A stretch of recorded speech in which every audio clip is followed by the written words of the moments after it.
Welcome to Trails and Tales of Georgia Barbecue, a series of many documentaries on the history and people who show how Georgia barbecue is an integral part of the state's culture and traditions.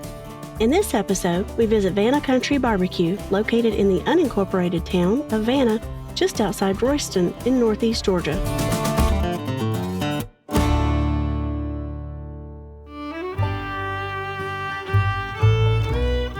The area has a rich history.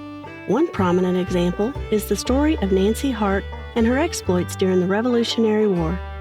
Hart became famous for her efforts supporting the Patriots in their fight against the British. Tradition holds that she was an effective spy and even took part in the Battle of Kettle Creek in 1779. She is also credited with capturing 6 British soldiers. As a woman, she took on tasks that were considered only for men, which was very unusual for the time period.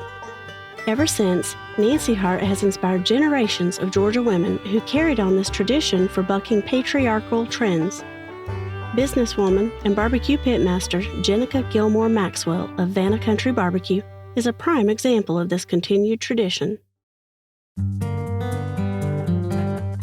Though the traditionally male-dominated world of barbecue is steadily, if sometimes subtly, changing, Vanna Country Barbecue remains unique in that its owner and pitmaster is a woman, one of just a few women pitmasters in Georgia.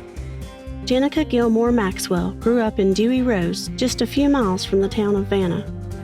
As a young child, she dreamed of owning her own restaurant, but she got her start in the world of barbecue, not to fulfill those dreams, but rather, as a young teen, to simply buy a pair of high-heel shoes.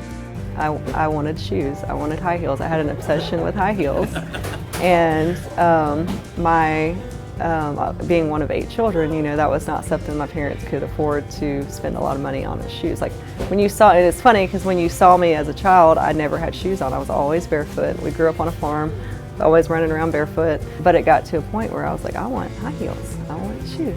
So my mom was like, okay, well, you can get a job and you can start buying your own stuff. We went to church over at Pleasant Grove where we met Bobby McGarity, who was the brother of Johnny McGarity that is the original owner.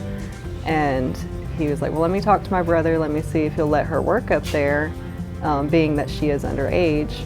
And so they were like, yeah, you can come up here and clean off tables and refill drinks. And I think that lasted about 3 weeks. And then I was waiting tables and running the register and talking to people at the window. And then helping, Lamar Brown was the pitmaster at the time. So I would help him out there do the chickens. And at that time, they did it over the charcoal in the big pit. So that was pretty interesting just to go out there and watch him do it, because he'd lay out all the chickens and then he'd, start the charcoal and stuff and then baste them and then he'd flip it. And it was just an interesting process to watch. And then they had the big old style, I don't know what you call it, it's like a potbelly smoker.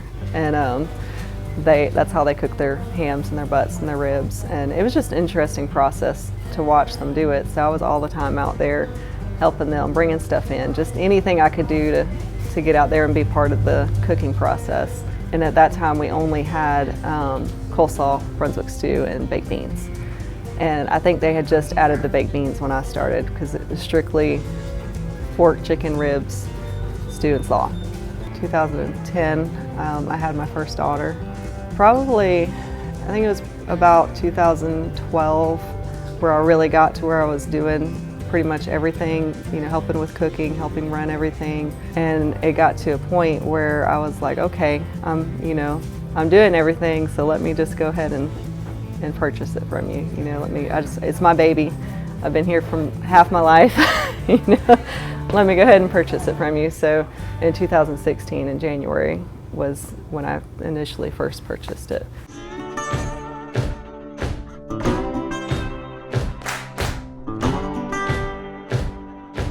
Jenica learned how to do barbecue from the original owners of Vanna Country Barbecue, but she also put her own touches on what she serves. Her customers expect a quality product, and Jenica consistently delivers. And she sells a lot of barbecue. Jenica is very focused on using the best ingredients possible and believes that, when cooking for her customers, freshness is just better. I don't like leftovers. So, I assume other people don't either. We have our microwave, we use it to melt cheese and, steam the buns. but I don't do heating, reheating stuff. If I do, I do it in the oven. My aunt and uncle run a farm down in Statesboro, and they have yard chickens, so I've been getting yard chickens eggs from them to use to help them out, because they're certified to sell organic eggs and vegetables, and they have this huge greenhouse, and they do take it to the farmer's market every week. If I don't use them, then I share them and spread them around, because I think they get like 80 eggs a day, so they don't even sell all of them, so try to help them out. On Thursdays, I put our hams on, and I cook them for about 8 hours, and then I wrap them. They cook for 10 hours, and then I wrap them. They cook for another 8 hours. Once I take those off, I put the brisket on, and then once I take all of that off, I put our ribs on, and then I wrap the ribs. I left these on so I can show y'all. I wrap the ribs in the foil, and they stay in the foil for about 2 hours. So just take them out of the foil, and they just kind of fall apart, and they're perfect.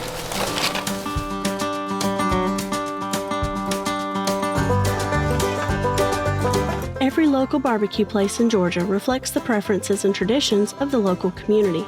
There's a sense of pride in how barbecue is prepared, and locals tend to remain loyal to those tastes, from the selection of the meat and the type of wood used to smoke it, to the sauces and sides that accompany it. And Jenica is committed to preserving the traditions of the area. It's pretty similar as far as the ribs, the chicken, the hams, and the stew. We do all of that the same. At some point, I think it was like 2007 is when they got the Southern Pride cooker. That helped out a lot because we were cooking bigger quantities and a lot busier. And we added the mac and cheese, which is really good. It's one of everybody's favorites. We added mac and cheese, applesauce, side salads. We had salad at the time, but it wasn't like a big deal. It was just, romaine lettuce and cucumbers and tomatoes, and that was it. So that was one thing that I love salad. I eat a lot of salad, so I was like, okay, we're gonna make it better and actually taste good. So we start doing spring mix salad. So your menu tends to reflect what the locals want. Mm-hmm. Yes.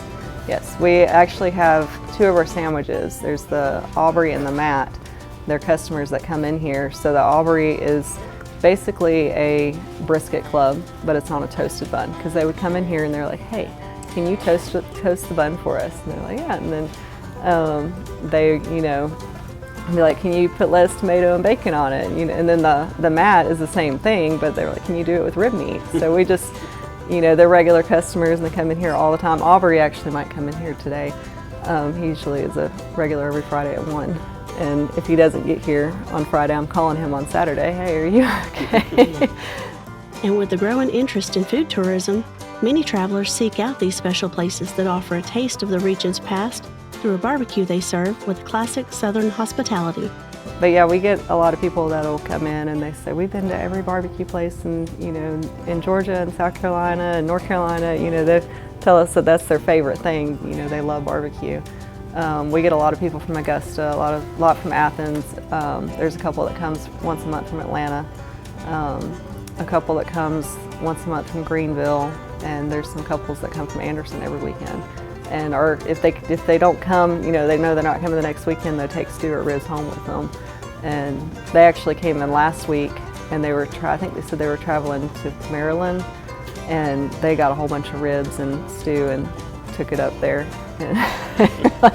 One of the funniest memories we actually had somebody was getting married. I think it was in Massachusetts, and we ended up shipping Brunswick stew up to them. The bride wanted the Brunswick stew at the wedding. So, it was like $200 with the dry ice, and they were like, we don't care. We want the stew up there.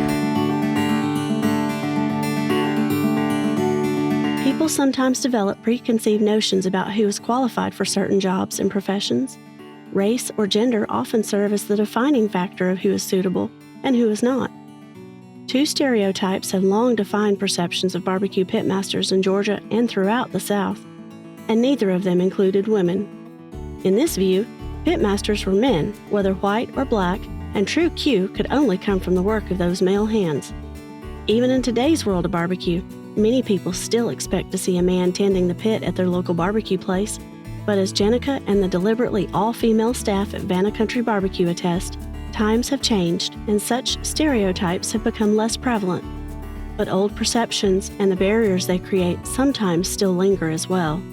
It is very centered towards men. It's very rare, that people are like, oh my gosh, it's a woman that's running. And I get that a lot. And it was so funny because this group of men came in one time and they were just going on and on about how good the food was. And I walked in and they were asking me who owned it, and they were like, who cooked the food? And I think they were like football players or something. And I told them, I was like, I cooked the food. And they're like, but you're a woman and you're white. And I was like, okay. I was like, all right, I see what you're saying. And it was just, they were like, oh, it was so good. They were like, we could not believe it. We thought it was some old big, bubba out there cooking the food. And just, sometimes it does get frustrating because people tend to doubt my abilities because I am a woman, and I've had a couple times, maybe once or twice, where I've gotten a little frustrated when I first owned it, and they'll be like, well, don't you have a man up there running this with you, or are you sure you can handle this by yourself, or don't you need this and that, just insinuating that I can't do it because I am a woman. And it's like, no, I've got it, I can do it. Plus I've got all these other women behind me that I couldn't do it without them. They're, my backbone, and they don't know how many times that they just keep my head straight. And they laugh at me because I'll start one project and I'll be doing something, and then a customer will come in and want to talk to me, and then I walk away and I come back and it's done. And I'm like, I love y'all, thank y'all so much. I couldn't do it without you.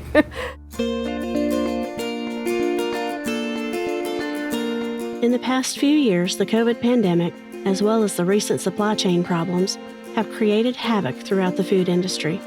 During COVID, over 90,000 restaurants closed, either temporarily or permanently. And most recently, supply chain issues have plagued almost 95% of all restaurants across the country. A significant number have closed as a result. So, how does a small local barbecue place in rural Georgia survive those crises? Honestly, we did okay. Like we made it. We were only able to do drive-through and to-go orders. There's a little slit over there in that window where I was taking cards and taking orders at that window, and then we had a table out on the porch so we'd open the door and put the food out there. We actually had like 2 wrecks out here because of our drive-through line. Somebody ran into somebody and somebody backed into somebody else, but the line always stayed so busy, so we'd have them pull around here and take their order at the window and then pick it up on the porch, and then the other line kept going around. So yeah, COVID, as far as our customers, I mean, they kept us going. Like we're like, we're here for you. We're, whatever y'all need, we're gonna keep coming and supporting you. We don't want you to go anywhere. As far as the food costs, it was crazy, but honestly, it's even more now. This year has been more of a struggle than 2020 because of gas prices and labor costs. And styrofoam was a big issue at the end of last year, beginning of this year, and it was, people were just giggling at us because we were packaging stuff in the most odd ways. Like we were like, we promise it's all in here, but it doesn't look normal. There was a lot of times where we couldn't find brisket, we couldn't get wings, there was a shortage on wings too. There was a little bit that we didn't have any brisket, and then for some reason it shot up to, I think we were paying almost $10 a pound for it. It was just ridiculous how much that it was going up, and I just didn't serve it for a while because I was like, I can't justify paying this and then asking my customers who are struggling just as hard as I am to pay $20 a pound or $15, or well, I charge, what is it, $16 a pound now, but it's just crazy.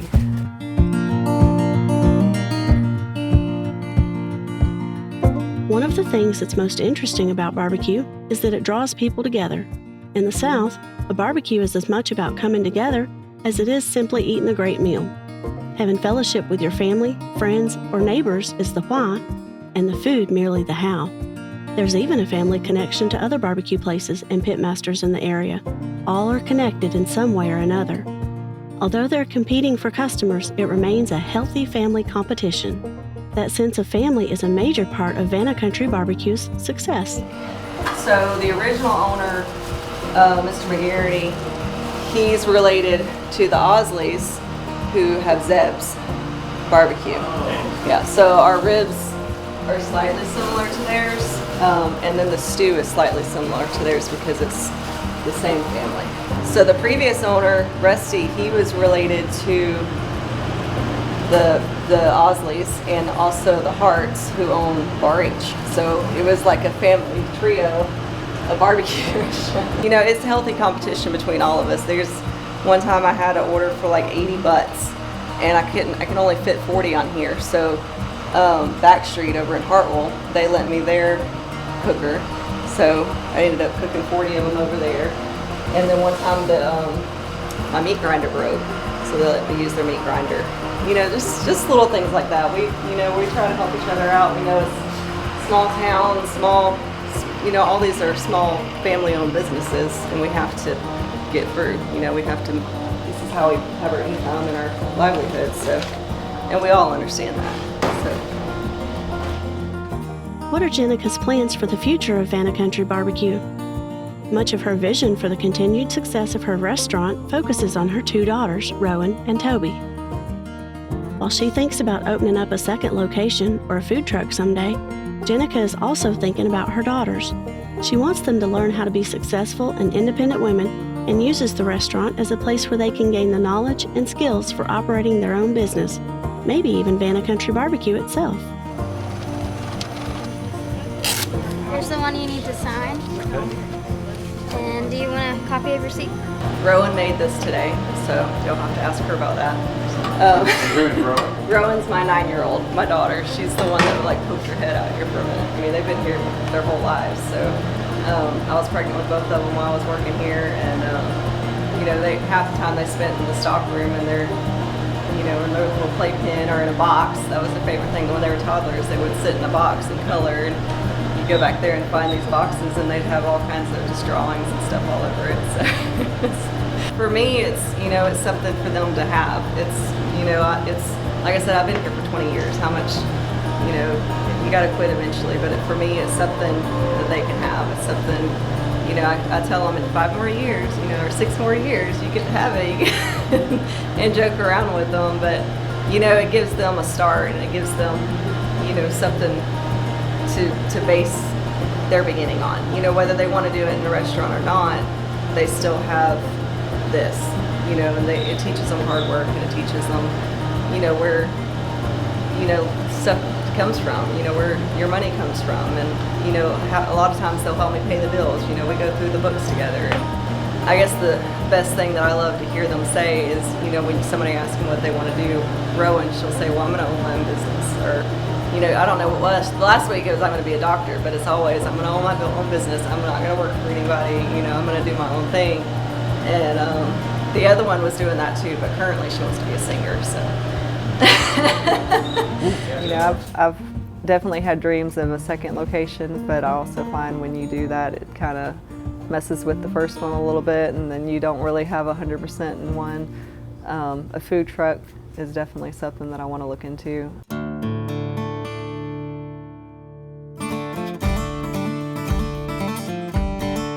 There's a long barbecue tradition in Georgia of cooking slowly over wood coals that goes back hundreds of years from indigenous Americans up to the present. Around 1900, Sheriff John Calloway of Wilkes County slow-cooked pork over wood coals and served it with a vinegar-based sauce and marketed it as the Georgia style of barbecue. Media around the nation widely reported that what Calloway served was authentic Southern barbecue.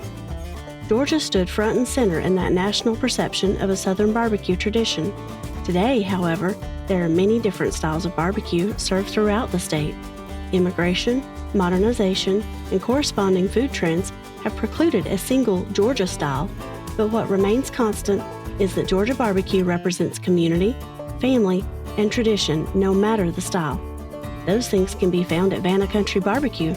Jenica is not only a business owner and pitmaster, but a mother who is teaching her daughters valuable skills and lessons to help them realize their own dreams and loving what they do.